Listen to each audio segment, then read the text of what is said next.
Hey YouTube, hope you're all doing very well. Welcome back to another video here on our channel, FIFA Analyst. Today, it's a formation video. We're going to be talking to you about why this particular formation is one that I feel has been a little bit pushed to the side this year because of the 4-3-1-2, the 5-3-2, maybe even the 4-4-2 kind of taking over the limelight. But I still think it's something that you could have in your repertoire, have in your custom tactics, as something to turn to in particular moments in the game, in particular games kind of by themselves and all of that stuff. And it is going to be the almighty 4-2-3-1.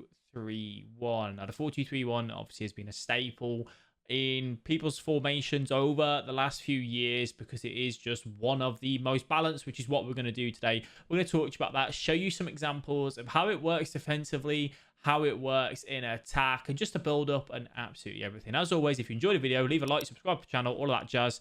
And yeah, crack on with the video. We do stream over on twitch.tv/FIFA Analyst as well, if you are interested in that. So then, the 4-2-3-1. Why, for me, do I think it is one of the most balanced? Let's talk about defensive first of all. You can have it set up defensively how you please. Now, for me, I normally tend to go with 4 depth.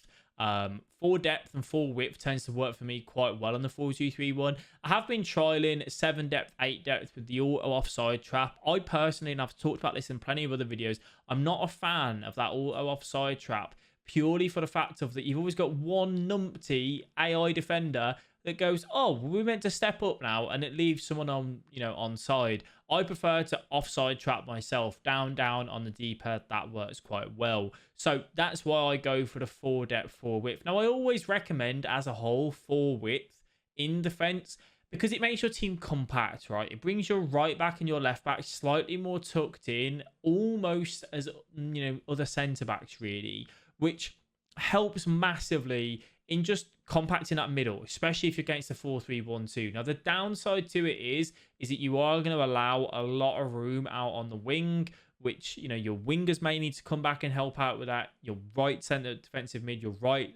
left defensive mid may need to go out and kind of help that.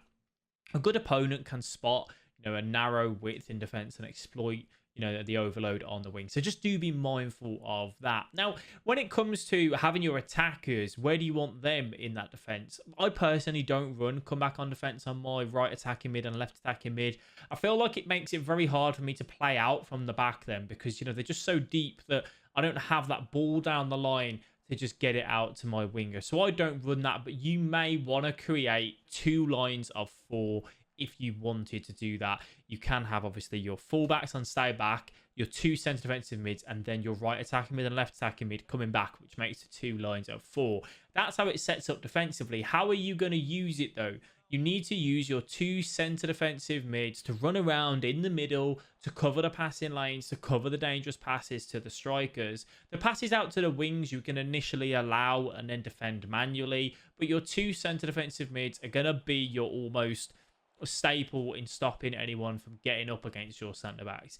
If you do let them get up against your centre backs, that's where they are going to be able to punish you and kind of get them behind, do the direction that makes the ball well scoops, all of that sort of stuff. But a really solid formation defensively, as long as you're not dragging every man and his dog into Narnia with obviously, pulling your centre backs out, pulling your centre mids out, you're not really going to have that much of a problem with this formation purely because of how it is set up and how defensive it can be, I suppose. Now, in possession and playing out from the back, it's one of the best at moving the ball around and kind of getting that tick-attacker sort of play style. You can pretty much wide ball it down the line or to the striker should you wish to, but you can play that possession, that quick counter, that slow tick attacker, whatever it is that you kind of may want to do. The 4-2-3-1 offers you pretty much everything. The cam is absolutely crucial to finding the pockets of space, to distribute the ball out wide, to distribute the ball up to the strikers. If you are not finding your cam, you're going to be in a little bit of a difficult time with the 4-2-3-1. Now, some people will just wide ball it down the line, hit the byline, and then come back and work it back in. You can do that as well. As I said, it's got a lot of variety in how it can play out from the back and how it can be used when kind of getting into the attack. Some people, however, though, will find that they really, really struggle to score goals with this formation And that probably is its weakest point, because you have to actually work hard to score goals at times. And what do I mean by that? Using attacking patterns. Triangles is something that is absolutely a piece of cake to use on FIFA. And what do I mean by that? The triangles is, using your right attacking mid striker and your cam, laying the ball between them three, sending one of them on a run and looking to, get that run in behind. You can even use a triangle with your right back, right DM, right attacking mid. You lay the ball from your right attacking mid back to your right back, and you send the right attacking mid on the run. You either go for that ball or you lay the ball back into the DM, and the DM sends that ball down the line. Very easy to do. The 4-2-3-1 has triangles all over, so you can move that ball around really, really well and easily. And yeah, that's one of my benefits of it. That's one of the reasons why I like it so much. However, only having one striker can make it harder to get those goals. When you say, oh, I'm new to FIFA, or, I'm not very good, what formation should I play? I'd always recommend a 2-striker formation, because 1-2s between the strikers is one of the easiest ways to score goals. Like, so many people, regardless of the level that they're at, whether they're in gold, elite, whatever it may be, they just get done sometimes with just a simple 1-2, because it's just lapse of concentration. You don't get that effect as much in the 4-2-3-1, so you kind of miss out when you are looking for that as well. So it does have pros and cons to everything. When do I feel like you should use this formation? I would personally use the 4-2-3-1 when I'm playing against someone that I know is maybe on my level or better than me, because of its soundness in defense and playing out and offering me absolutely everything that I would want from a formation. That makes it the absolute best.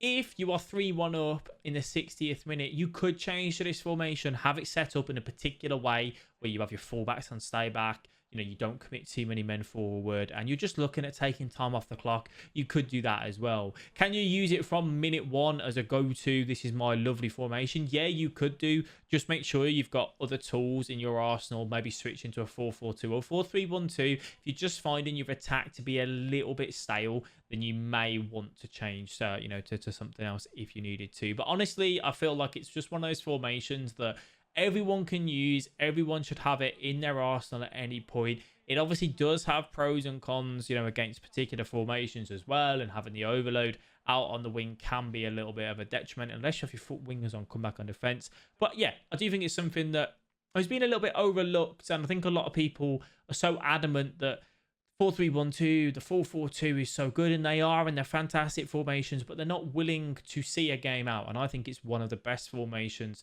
to see a game out if you wanted to. All right, so go back to it, have a go with it, see what you think, see if you agree with me. Do you think it is one of the most balanced formations on FIFA, or do you think there is something else out there? If so, please let me know down below in the comment section. I hope you guys have been enjoying what we had, the Festival of FUT, I think it was. We've got the Summer Stars as well coming up next week or this week. And obviously, we've still got the Euros going on as well. So, you've been enjoying a little bit of time. Obviously, for me, I've been having a little bit of a break here and there.